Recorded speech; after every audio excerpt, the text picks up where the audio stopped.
আসসালামু আলাইকুম।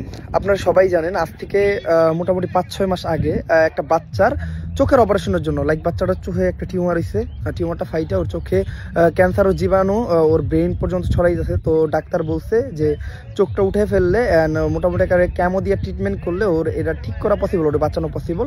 তো ওর বাবা মা খুবই ভেঙে পড়ে। ওর বাবা মা আসলে আর্থিকভাবে খুবই অভাবে ছিল, আর্থিক অবস্থা তেমন ভালো ছিল না। তো ওর বাবা মা আমার কাছে আসে, আমি মোটামুটি আপনাদের কাছ থেকে ফান্ডিং কইরা 2 লক্ষ টাকার মতো, মানে ওর চিকিৎসা করতে ট্রিটমেন্ট চালাইছে, যতটুকু খরচ লাগে ওটা উঠাই দিই। দেন ওর চোখের অপারেশন করা হয়, প্লাস ওর ক্যামো চলতেছিল। এটা ওর লাস্ট ক্যামো ছিল। তো একটা নিউজ আমি আসলে আপনাদের জানানোর সাহস করতে পারি নাই। সেটা হলো আজ থেকে 10 থেকে 12 দিন আগে লাস্ট ক্যামো যেদিনকে ওরে দিতে যাইবো, তখন ডাক্তার বলে যে ওর ভাইরাসটা অলরেডি ব্রেনে ছড়াই গেছে। ওর সব আত্মীয় স্বজনদের দেখা করে যেতে বলেন, ওর দেখে যেতে বলেন, ও হয়তো এই দুনিয়াতে আর থাকতেছে না। আমি ওর দেখতে যাবো, বাট আমি ওর দেখতে যাওয়ার আগে মহান আল্লাহ তাআলা ওর এই দুনিয়া থেকে নিয়ে যায়। তো ওটা তো আমি দেখতে পারি না শেষবারের মতো।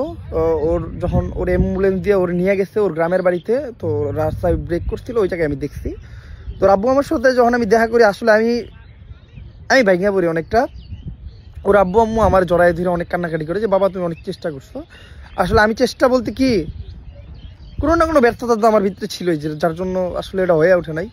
আসলে ট্রিটমেন্টের সব টাকা দেওয়ার পরও যদি একটা বাচ্চারা আমি বাঁচাইতে না পারি, মনে করেন আমি এত কষ্ট করছি, এত কষ্ট করার পরেও যদি আমি একজনে বাঁচাইতে না পারি, আমি কি করবো? আমার কি দোষ কর? তো আমি অনেক চেষ্টা করি।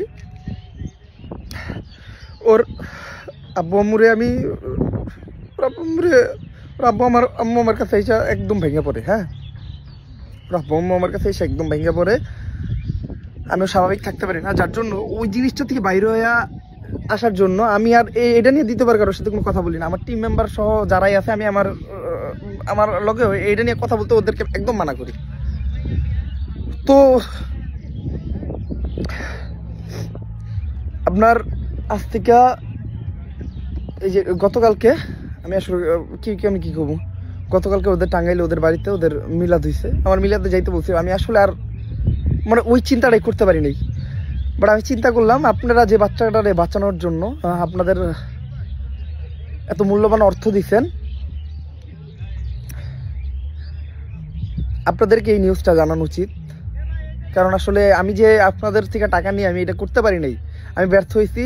আপনাদের এই ভাই ব্যর্থ হয়েছে, এই জন্য আমার মাফ করে দিয়েন। আল্লাহ তাআলা উত্তম পরিকল্পনাকারী, উনি যা করে ভালোর জন্য করে, আমি সবসময় মানি। আমার সাথে সবসময় ভালোই করছে। আমি নিজের সাথে কিছু হলে আমি মেনে নিতে পারি, আমি আসলে অন্য কারোর সাথে কিছু হলে মেনে নিতে পারি না। তারপরেও আমি আপনাদের কাছে আসলে মাফ চাইতেছি।